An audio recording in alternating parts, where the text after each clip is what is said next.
ఒక్కటైతే చాలా గట్టి నమ్మకంతో చెప్తున్నా, గుర్తుపెట్టుకోండి. శివుణ్ణి మనస్ఫూర్తిగా అభిషేకం చేసేవారికి, శివుణ్ణి మనస్ఫూర్తిగా స్మరించే వారికి, ఈ జీవితం ఈ శరీరం శివుడికి అంకితం అనుకునే వారికి మాత్రం చెప్తున్నా, గుర్తుపెట్టుకోండి. మిమ్మల్ని ఎవరైనా ముట్టుకోవాలన్నా గజ గజ గజ వణికిపోతారు.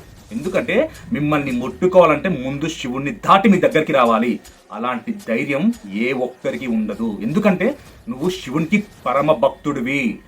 నీ జోలికి వలన రావాలంటే గజ గజలాడి వణికిపోతారు. ఎందుకంటే శివుడు నీ జోలికి వలన వచ్చినా, నిన్ను నిందించినా, నిన్ను కష్టపెట్టినా వాళ్ళని శంకరుడు క్షమించడు. ఇది రాసి పెట్టుకో.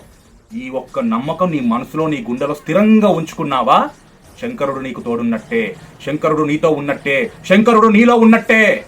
ఇదే సత్యం. శంకరుని మనస్ఫూర్తిగా స్మరించు, మనస్ఫూర్తిగా మొక్కు, మనస్ఫూర్తిగా ఆయన ఉన్నాడని నమ్ము. ఆయనని నమ్మావా, నీకు అన్యాయం అనేదే నీ జీవితంలో ఉండదు. కేవలం న్యాయం మాత్రమే దొరుకుతుంది. ఓం హర హర మహాదేవ శంభో శంకర.